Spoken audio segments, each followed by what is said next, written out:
Welcome to the 1 Million Years of Joy podcast. I'm Dr. Andrea Benaker, your host, and my intention is to inspire you to find more joy in your life through the stories from our guests and the science on joy and purpose.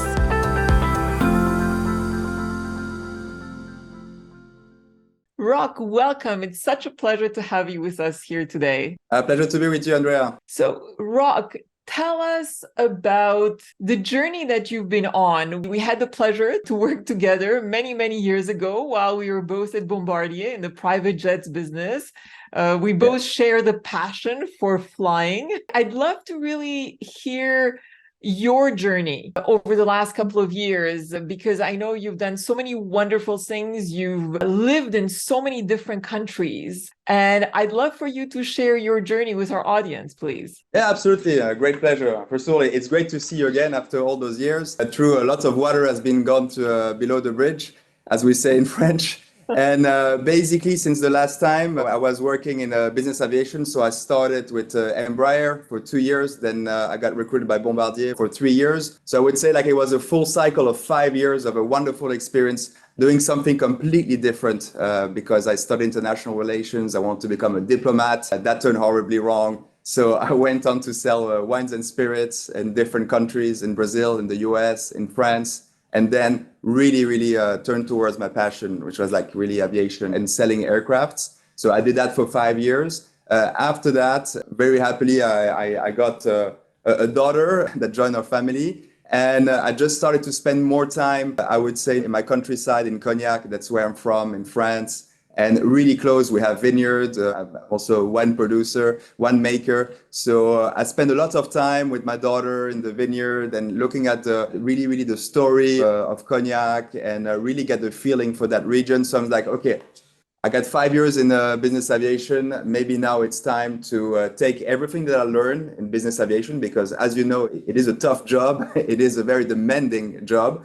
So basically to apply all of this knowledge and experience and apply to going back to wines and spirits, which is kind of the family business. So I joined Hennessy in 2017. I was in charge of business development for the Chinese market, which is a huge market for cognac, with the US and China, the two largest market for us. And I did that for 2 years, and then I got recruited to take this position, which I'm currently holding, which is the managing director for Roch Hennessy Private Asia Pacific. Which means I'm overseeing all the operations for private sales. There was a private sales division in ultra high-end luxury wines and spirits for the Roch Hennessy division of LVMH, which is, as you know, the largest luxury group in the world. So I'm heading that in Asia Pacific, a team of 35 private client managers and private client directors in 9 different markets in Asia. So yeah, lots of fun for 4 years now. First in Hong Kong, and now we moved to Singapore. So I'm calling you from my office in Singapore. Congratulations. What a beautiful journey. How does it feel for you to be with Maison Hennessy right now, to really continue the legacy over so many generations since the founding of the Maison? Yeah, as you said, long history. It's more than 250 years. It was founded in 1765 by my great grandfather. So I'm the 8th generation. It's been a family business, but now let's say that it's really like a multinational business. Of course, the family is sort of involved, but I'm the only one in the family, even though we have a large family, I'm the only one that is still in the business. And I'm not doing it because I have to. I'm doing it by choice. It's very important. Everybody in the family said, like, you can do whatever you want to do, you know. Of course, you know, for my love of aviation, I want to be maybe a military pilot or airline pilot, or, you know, spend some time flying all the time, which I love to do.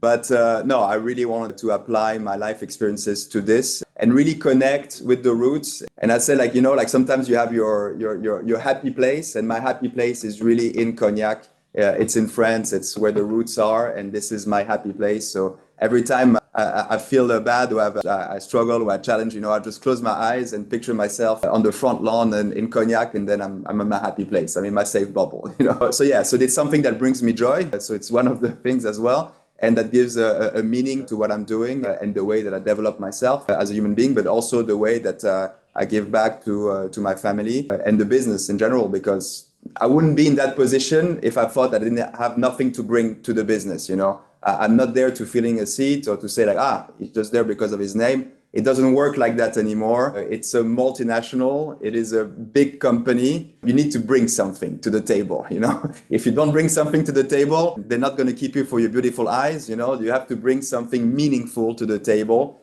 And this is what I'm trying to do and what I think I'm doing. So as long as I can bring something, I will stay. And the day that I will not bring anything anymore or don't have my place, I will leave. But for the moment, it works really, really well. Right. And tell us about your passion about aviation. I know you're a commercial pilot. Can you share more details about where that passion came from? And what are some of your aspirations in this area? Are you sure you want to open the Pandora box? Because how Yes. much time do we have? If you want to start talking about aviation, wow, we need an entire series on over a week. But you know, I love this because I'm a no, pilot myself as well, but a private absolutely, pilot. yeah, yeah. And I've gotten into aerobatic flying, and I Oh, truly, wow. truly understand the Yeah. joy of aviation. It's in It my is blood. it is a devouring passion. I would say it's more than a passion, it's a lifestyle, really. When I look at what is important in my life, of course family, of course work, but like aviation is way up there. And it's really a lifestyle. It's more than a passion. I mean, I have a passion. You know, recently I just picked up golf, so that is a passion, or things like that, or traveling is a passion. When you step into aviation and you're really serious and committed, and you have a calling for that, and you get the bug. You know, that's why they call it like to get the bug. And it's really that. It's something that it's too big to be called a passion. It's a lifestyle, and I really live and breathe aviation. And when I was working at Bombardier and Embraer, I used to say when I joined the company, one of the things like to be recruited, I say, look, in the morning I wake up aviation, you know, all day long I live aviation. In the night I go to bed, and if I'm really lucky, I dream aviation, you know. So that's what I say, like it's a full 24 hours of aviation. It takes all aspects of my life. But the way it started, basically, I don't really know if there is an effect on the baby in the mother's belly, but I believe there is. So I would say it started in my mother's belly, because she was, I think, 7.5 months pregnant when she took the Concorde. I don't believe you can do that anymore, but or to be that pregnant and fly, or like even 8 months. She took the Concorde from Paris to New York. I was born in New York. So that's why you see there is a Concorde behind me. It's a very special plane for me. She took the Concorde. I was born in New York, and 4 days after, so right when the doctor said, okay, your newborn can travel, we took the Concorde back.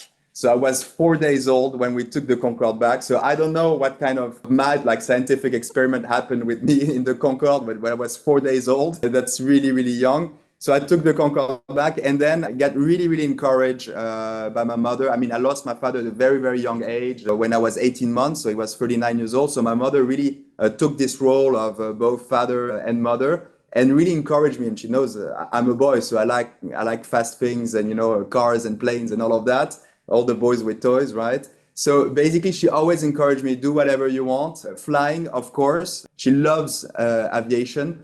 So she told me, like, yeah, go for it. You know, even though I'm an only child, she never got remarried. So I kind of really understand, now that I'm a father, I kind of understand the kind of sacrifice that it meant for her. You know, it's like to send your son, your only son, just to go flying alone on a small propeller plane. It takes some strength mentally. But she always encouraged me, always encouraged me. So I started with flying lessons in Cognac, where I'm from. I started there when I was 17 years old. Then I stopped. Then I went to live in Canada for boarding school. I flew there a bit, but it was not practical. I didn't have a car. I was young.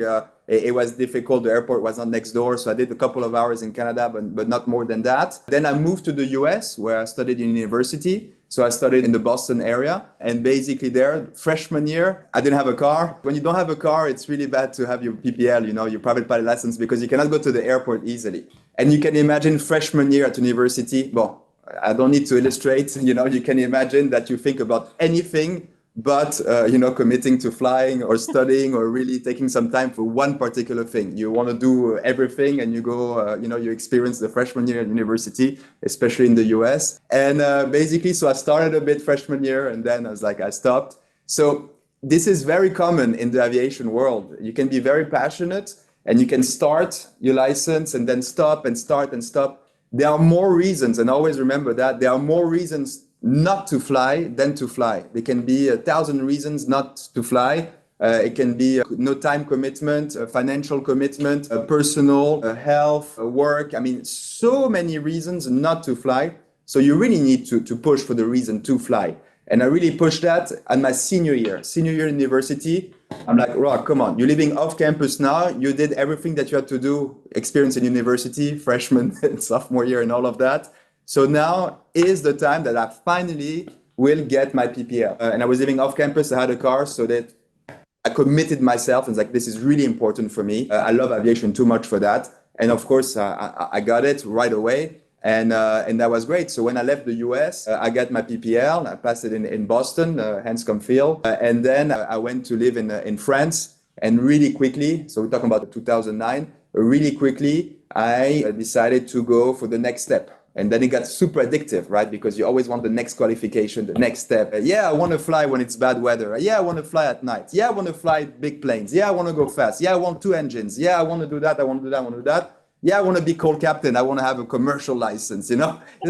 And you always want to go more. But ultimately, the thing that really drove me the most is just the fun of it. First of all, I got pleasure, you know, studying for exam, like a college kid, studying for my written exam, my oral test, and also safety. Because aviation, you're never done learning. And I love that about aviation. It's very humbling. And it teaches a lot about yourself. First of all, you need to trust yourself, to throw yourself in the air at hundreds of knots in the air all alone. So you have to trust yourself, and you also have to feel comfortable and always learn something. And it's really important. And even today, with the experience I have flying, if I don't learn on any flight, it's a bad flight for me. I need to learn something. And by getting all those licenses, it really taught me something to be a better pilot, to be a safer pilot, and to still be, hungry to learn more. Yeah. So in a nutshell, that's it. Sorry, I know I went for a long time, but as I said, it's lots of things to say about flying. Everything you shared, it just so much resonates with me. Even flying on the Concorde, I surprised once my husband. I said, "Oh, we're going to New York just, for a weekend getaway." But actually in New York, I said, "Oh, well, now we're also flying on the Concorde to go to London. So we're extending our trip." Yeah, I mean, that's amazing. Yeah.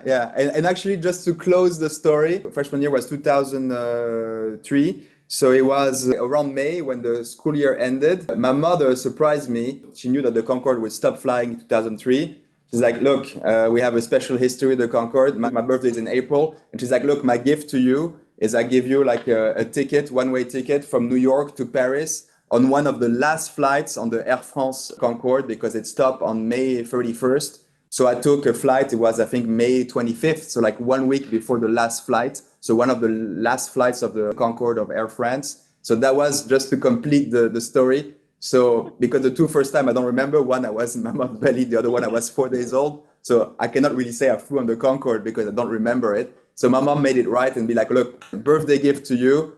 You will take one of the last flights and you will enjoy it and you will remember it. And now I can really say, okay, I flew on the Concorde because I was old enough to really realize what it was. So yeah, so I flew like 3 times, let's say.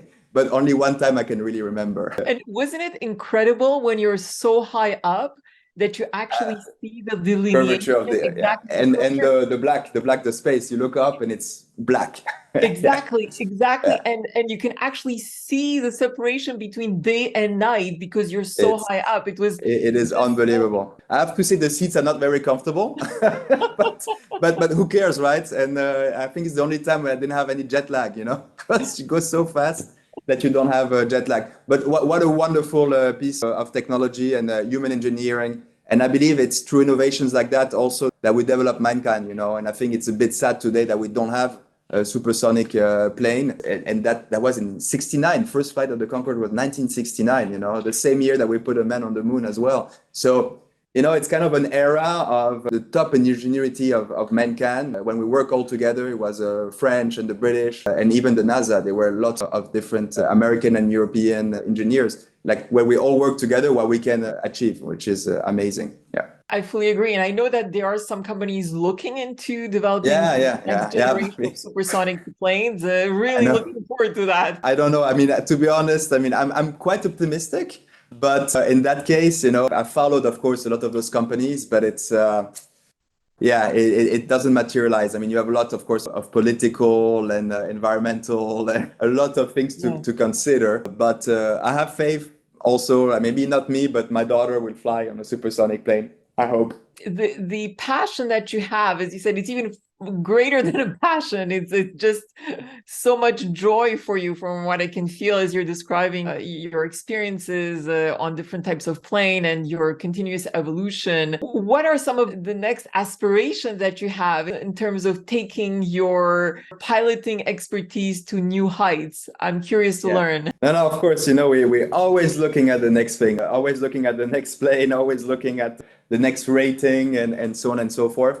But I have to say that when I say it's a lifestyle, okay, I fly planes, but what I think feel is the most fulfilling, I would say the full 360 experience is to be an owner pilot. So I'm fortunate enough to own an aircraft, and basically this is the full experience because you have to deal with maintenance. Recently the left magnetometer failed, so I had to bring it to the maintenance, and you have to negotiate on the spare parts and the maintenance and all of that. And then you have to sign paper. Then I have on the phone with the insurance. Then I have the phone with the hangar and deal with the operations and all of that. It takes a lot of time. It's a full 360 experience. It's lots of work, but at the same time, it brings me so much joy because it's something that I do. It's something that I really care about. And then when I bring my family and I bring some friends, because I love sharing, I mean, this passion is meant to be shared, there is no point of just doing it by yourself. So you want to share, and I bring people in my plane and I bring my family in the plane. And when I see, that we have a good time and that we smile and this is just like so amazing. Like Saturday, I'm taking two friends and we're going to do a round of golf in Malaysia, right across the border with the plane. I mean, we're so lucky. It's just unbelievable, right? And it brings us a lot of joy, and we're very happy to do that. And I do that for that. And basically, it's really, really a question of getting everything together and really, really sharing with people. And I really believe that the next step will be for me, probably, I mean, any pilot that says he doesn't want to fly a jet is a liar, I believe. Of course, you want to fly a jet at some point. So that would be the next step. And also, I would say, get my airline training pilot license. So like the ATPL, the ATPL is a license that you get at 1,500 hours of flight. So I have 1,010 hours right now. So that was also a big milestone, the 1,000 hours that I celebrated. I was very happy to do. So 500 more to go.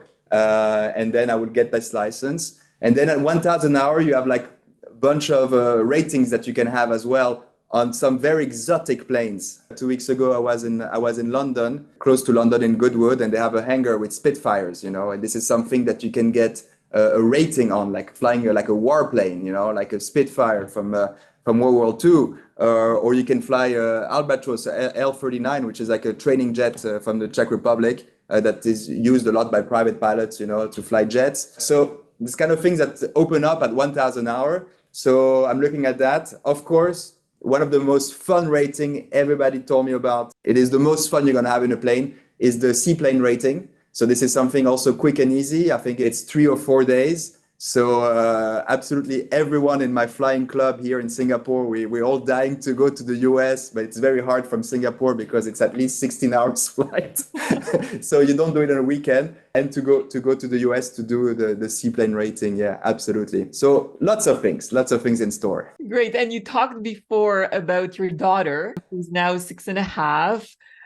Tell us how your life has changed since you became a father. First of all, I have to say, I have to be completely honest with you. And I think it's the case of lots of people, maybe men and women, I don't know, but for me it was the case. I'm not a kids person at all. I'm an only child. I'm the kind of guy, when I'm in the plane and I hear a kid making some noise behind, before, not now. Now I understand, I completely understand. But before, I would turn around and give like a killer look. I would be this kind of guy. I would be like low tolerance for kids, like I don't know how to communicate. I don't know how to interact, but that was before. I would say that the moment, and it's really, I mean, sometimes life is crazy, and like it's the moment that, and I went through the birth, with my wife. I gave some emotional support. It's all I could give. A man is a bit useless in that case. The moment that my daughter was born at the hospital in Paris, she was born in Paris in 2016. So the moment she was born, the moment like I saw her coming out, I'm sorry, like I saw her coming out, the moment I was like, I knew how to handle her. I wanted, to clear the room, to make a bonfire and like go kill a buffalo, to cook. I mean, I had like this kind of like basic primal, like back of the brain, reptilian brain instinct of just, I knew what to do. I knew this was meant to be, and I knew exactly what to do. And this is just amazing. So the best next thing I could do was to order burgers for my wife and myself. So we had delivery coming in. Yeah, times has changed. And before you were hunting buffaloes, and now it's really just order food and they will deliver burgers. So yes, it was quite exhausting for her. I was getting hungry as well. So the next best thing I could do was to order burgers. And you speak 5 languages. What language have you chosen to Yeah. speak to your daughter? So basically, as you can tell by my accent, I'm French. So I stick to French with my daughter. So for me, it's 100% French all the time with my daughter. She goes to a French school, so like French is pretty much covered. English is everywhere, to be honest. English, we're not worried at all. She moved really, really young to Hong Kong, so like everything was in English as well. And now in Singapore, English is everywhere. I mean, she's super comfortable with English. I don't even think she's gonna have like a French accent in English. It's quite unbelievable the way they can pick up language. And then my wife is Spanish, so my wife only speaks Spanish to her. And it's funny because she understands everything. And the way that she speaks Spanish, sometimes she would put like some English words or like French words. But we're trying really to be very disciplined. It's a discipline to have. Native speakers speak their native languages. It's the best way for the kid to get it. And for a very long time, she was like mixing things up. But you know what? We were never worried. We were never worried. It was like, okay, with time, it's going to put like, put things into little boxes inside the brain. And again, I mean, I'm a bit jealous of the brain capacity of my 6.5-year-old, because sometimes she remembers things or like she has a way of reasoning or just, I'm like, oh, wow. So I think her capacity go up and mine are going down, so it's quite amazing to see how a kid can has a like cognitive and how it develops and everything. It's just unbelievable. So basically we stick to the language that we're most comfortable in. When my wife was pregnant, we had some friends over, and because both of us, we speak the 3 languages fluently, so French, English, Spanish, for both myself and my wife. And sometimes, and we will not even notice until friends came over at home, we will mix the 3 languages in one sentence. And I don't think it would be possible, but our friends told us, hey, guys, did you realize in one sentence you mix 3 languages? And I'm like, oh, okay. Well, it made sense to us, but it's not going to make sense to a kid, like to an infant.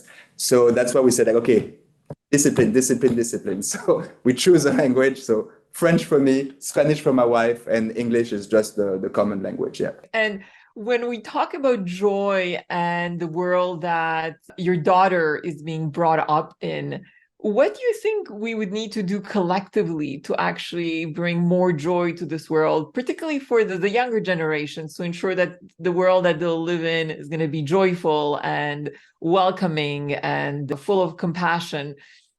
I think it's a combination of different factors. What I really see is that it has to start with yourself. I mean, what makes you happy is not probably making me happy. It's not making like my neighbor happy. And that's why you have this project, right? To ask, how do you find joy within all these different people? You're going to have like different answers. And what's going to bring joy to someone is not going to bring joy to someone else. So like you need to start by yourself. And in that case, with kids, you need to start with the parents. The parents need to have the joy mindset and try to educate. And I really believe in education, and I really believe in my education and the tremendous work that my mother has done on my education. And I can see it with my wife's education as well. So with my wife, we have the same value, the same vision, and it makes it easier. I don't quote a lot of people, but there's this quote that I really like from a pilot writer, very famous, Saint-Exupéry, Antoine de Saint-Exupéry, the one that wrote the Little Prince, French aviator and writer, who said, love is not to look at each other, it's to look together at the same direction. So in the same direction. So it's basically, it's what I found with my wife, like we are like in tune. So this is really, really, really important. So it starts with education. And I believe in education, it's not just like strict education or things like that. It's just from a very young age to make sure that they take pleasure in simple things in life. And I believe that's the most important. Of course, I mean, I had very fortunate upbringing. I'm not going to lie to you. I mean, I had a very good upbringing. I had access to a lot of things. But the most important thing with that, and my mother always said, like, you need to realize that. It's not granted. You need to realize that. And just by a very young age, just for me to realize how lucky I was and the way that I'm going to behave myself with all of that, and the way not to complain. It's very difficult for a French person not to complain, but I had to learn not to complain. I still do it sometimes, but yeah. And just realize how fortunate you are with what you have, and take simple pleasure of life. You don't need to eat at a 3 Michelin star restaurant every night. Sometimes I go fast food, or sometimes I go in the streets, eat some street food, and we just have a good time. It's just the simple things in life that are the most important. And I believe it starts with the parents, it starts with education, and the kids to realize that. So that's what we're doing at home with my daughter. We're like, okay, just like be happy. And she's super happy. And it gives me great comfort to see a child learning, being curious to learn, being happy, and sharing this happiness with everyone. She's super, super positive. And this is great. This brings me great joy, actually. This is also like a factor of joy to see that my kid is happy. So, yeah. And you've lived in so many different countries. Through those experiences, what insights have you learned from how different cultures experience and live joyfully that you could share with our audience? Of course, there is a lot of cultural aspects in the country. Like you're talking about education, this famous nature versus nurture, and all of that.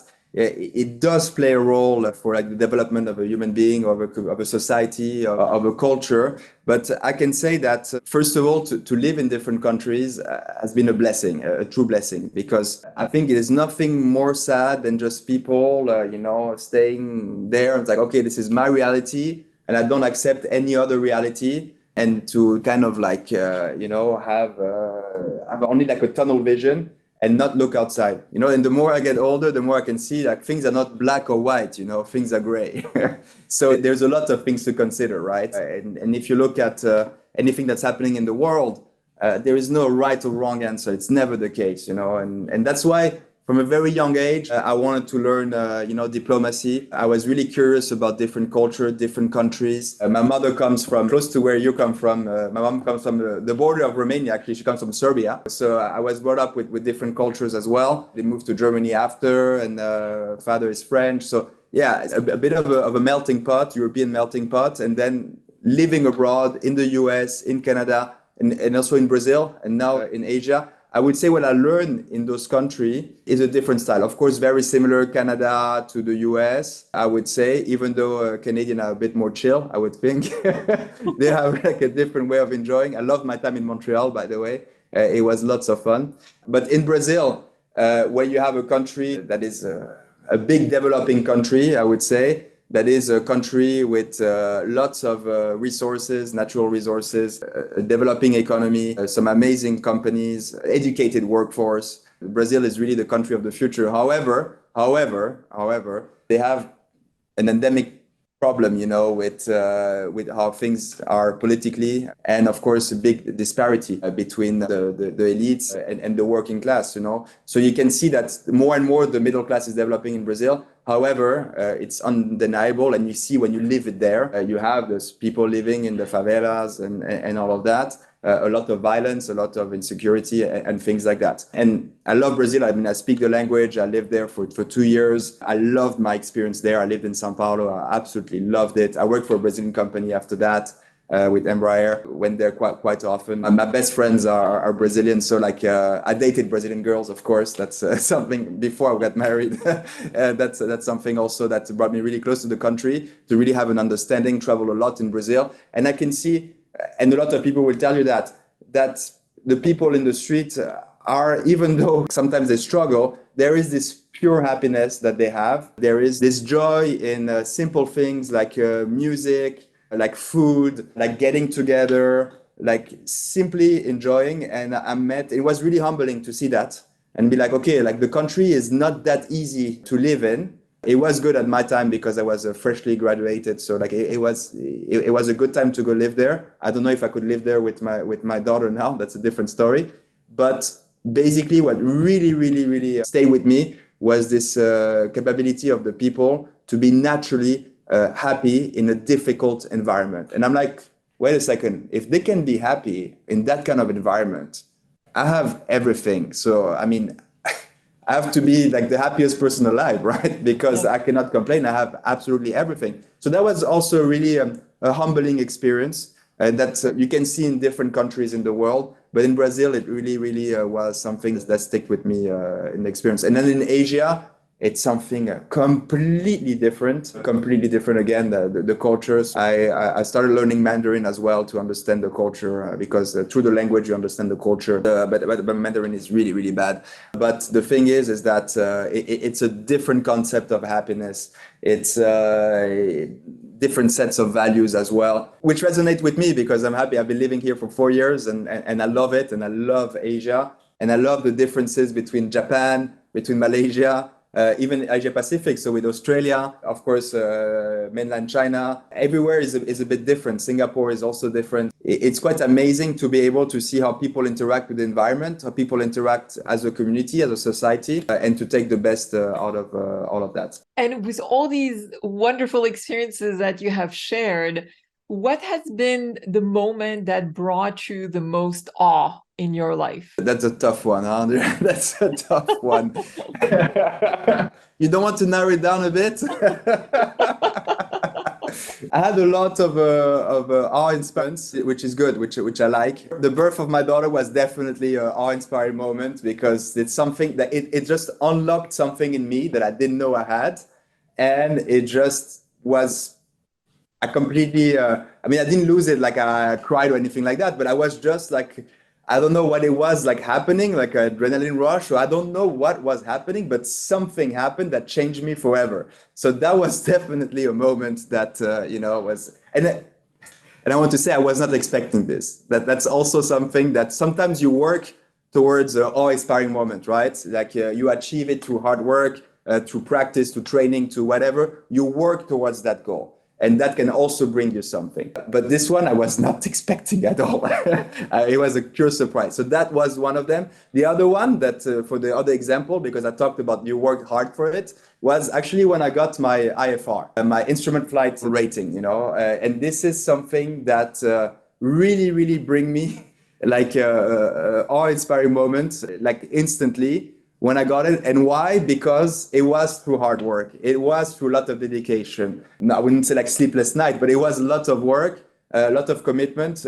If you ask a lot of pilots, the IFR rating is one of the most difficult to get. You just relearn how to fly altogether. So like everything that you learn at your PPL, your private pilot license, you kind of like you don't throw it away, but like you put it on the side and then you relearn to fly again.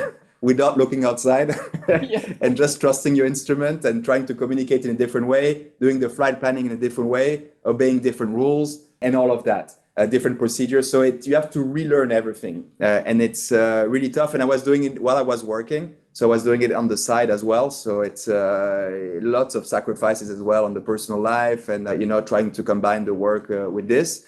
And the moment I got it, basically, the first thing I did, I think I remember very well. I was in the north of France when I got it. I got it in France, and the examiner said, "Okay, congratulations, Captain. IFR rated." I'm like, yeah. I was like, I didn't know. Like I was shaking. I didn't know. So I opened the door, closed everything. Then I went on the tarmac. The first thing I did, I called my mother. It's like, Mom, I got my IFR, and I started crying. I had tears because it just represented so much for me. And it was like just the completion of so many hours studying, commitment with everything happens through and I think it's really important, the journey that you embark on with your instructor as well. It's very important because you spend a lot of time in those little sweat boxes with someone next to you, right? So you develop some bond as well. And basically, I think I took him in my arms and I called my mom and cried. It represented so much. So like the IFR was the one. After the CPL it was easier and all the rest, it was okay. But the IFR, even the PPL was kind of okay because I trained for that and I knew what to expect and I was really well prepared. And the IFR was really well prepared, but I was not really prepared for the amount of work that it required. And it requires a lot of work. Yeah. Yeah. So those are like two examples of all moments. I don't know if they were the biggest one. I'm sure I have plenty of other ones to tell you, but those are two big ones. Yes. And as you keep going back to the aviation, I'm surprised you haven't gotten into aerobatic flying. Yeah, yeah. I mean, as always, there are so many things to explore in aviation. Aviation is a big family. Everything that flies, from ultralights to gliders to aerobatics to warplanes to military jets to, I mean, there are so many different kinds of flying. Just VFR flying, IFR flying, good weather flying, bad weather flying, different places to explore. So I definitely I want to do aerobatics, but I want to do it with a jet kind of thing, like I want to feel some G's, I want to pass out, I want to do this kind of like extreme stuff. So at some point, yes, it's on my list. It's definitely on my list. It's admirable when you see that happening, and just aerobatics is just mind-boggling, and you're like, wow, the toll on the body and the concentration and the skill. It's if you're a pilot, you realize watching aerobatics that it takes a whole different level of skill and dedication. But really, for the moment, I'm quite, I would say, lazy, but in a good way. So I just fly my plane, with autopilot, and I go do trips, and I stay at at nice places, and I just relax and enjoy my life. I don't throw any extreme stuff at the moment. But of course, if you're flying, you're a bit of an adrenaline junkie, right? So basically, I will one day also try aerobatics. I tried gliders, which was an amazing experience as well with the Aero Club in Cognac. I tried some the gliding. That was the gliders were just a whole different experience of flying as well. You have just so many things to explore within aviation. So yes, so aerobatics would be one. But knowing myself, I know I want to do it in a jet, in a fighter jet or something like that. I would love to. And as you look back on your life, if you would have the power to change something, would you change it? And what would that be? First of all, I'm not as old as that. Thank you. It may make me feel very old. I'm not towards the end of my life. I still have, I would say, like half the life left. But to be honest, no, I'm not someone that looks back and who looks back and want to change anything. I am super. I can look back and have a smile on my face and be super happy with everything that has happened in my life, good or bad. I take the bad things as experiences, but the good things, I really celebrate them as well. So no, I would not change anything. I hope it's not a weird answer, but just it's my answer. I would absolutely change nothing. If you tell me like sign again to do everything the same way, I would sign again to do everything the same way. Knowing that sometimes, of course, I mean, when you think about, would you have joined the Air Force and fly fighter jets? Like, of course, I would have done that. Or be an airline pilot, like, of course. But I can live with my passion of aviation. I can live with my passion for wines and spirits and my terroir, my little village and my vineyards and all of that. So I can combine those, and I believe that you should not have any regrets, because in one lifetime you cannot do everything. It's simply impossible. So you can do as many things as you want. And I did experience a lot of things. For example, I did because it's also another passion. I'm like the total example of boys with toys, but I completely assume it. Between planes, cars, and watches, it's things that brings my inner child and. I love how it makes me feel, right? It's like I got this like kids feeling, and this is the real reason to enjoy those kind of things. I don't show off as like, I have a plane, I have a watch, I have this. This I think those are the wrong reasons. I mean, they are personal and whatever, and I respect those people. But for me, I do it for the reason that it brings something fun. It brings something fun, and it brings something I want to share with people, and I want to share my fun. So it's something that makes me happy. It brings me joy, and it's the point of this conversation. And I see myself as a little kid, enjoying those kind of things. So yeah, so I tried also car racing. I did that for 2 seasons in France. That was a lot of fun as well. Love cars. I'm a bit of a petrol head. And then I had to choose, because I mean, I cannot do everything. It's not possible, and if you do lots of things, you can be certain that you're not going to do them properly, right? So I really believe as well, it's like, maybe don't do so many things, but focus on 2, 3 things and do them properly to have some kind of pleasure. So basically, aviation was always the one that I had from the beginning since now. And even if I stopped, like I paused it for some point, I knew that I would go back to it. For example, so this is the second plane I own. The first one was a family plane that my mother bought, a pre-owned plane. It was a 1979 Piper Cheyenne, twin engine turboprop pressurized. I mean, older plane, but it was not flying for a very long time. And then I was like, wait a second, I have all my license to fly this plane and it's sitting in a hangar. So like I invested in it, I redid the avionic, had a hot section on the engine. I mean, I redid everything so I could fly with it. So I flew with it for 2.5 years. And then at some point I was like, okay, I'm going to sell the plane to do something else. And everybody was like, your friends, like, are you crazy? I mean, like, you're completely insane about aviation. All you talk about, and Roch, sometimes you're a bit annoying because all you talk about is planes. It's like, yeah, I know. And basically, like, it's your plane. It's something that you invested a lot in, a lot of time, a lot of resources, and that brings you great joy. Like, why do you want to sell it? I'm like, no, it was when my daughter was born, and then I was like, I don't know, just the timing. I feel it's the right timing. I have a good buyer for it, a guy that will a good home for that. That was important as well, because when you get attached to something, like you want to find a good home for it. It was a great home for it, an Italian guy that also owner pilot, passionate about aviation. And I was like, it's the right timing, Maybe I want to do something else. So, I was changing the job at the same time, and then I started doing cars. Like people say, maybe you want to be safer because you have a daughter. It's like, nah, not really, because now I'm going to race cars, so it's not that safe, but it's something else. It's a different experience. And basically, when I sold the plane, I knew at the moment that I gave the keys, signed the contract, gave the keys, I knew in my head at that moment that I will go back 1 year, 2 years, 10 years, 20 years, I don't know. I knew in my head as a certainty that I will go back to aircraft ownership at some point, because it's something, as I said, the 360 experience is something that really made me live aviation on another level, right? So I knew at some point. And this happened, actually, I went back to aircraft ownership in December from last year, so December 22. It's been 6 years. It's been 6 years without an aircraft. So I've been renting, of course, planes and things like that.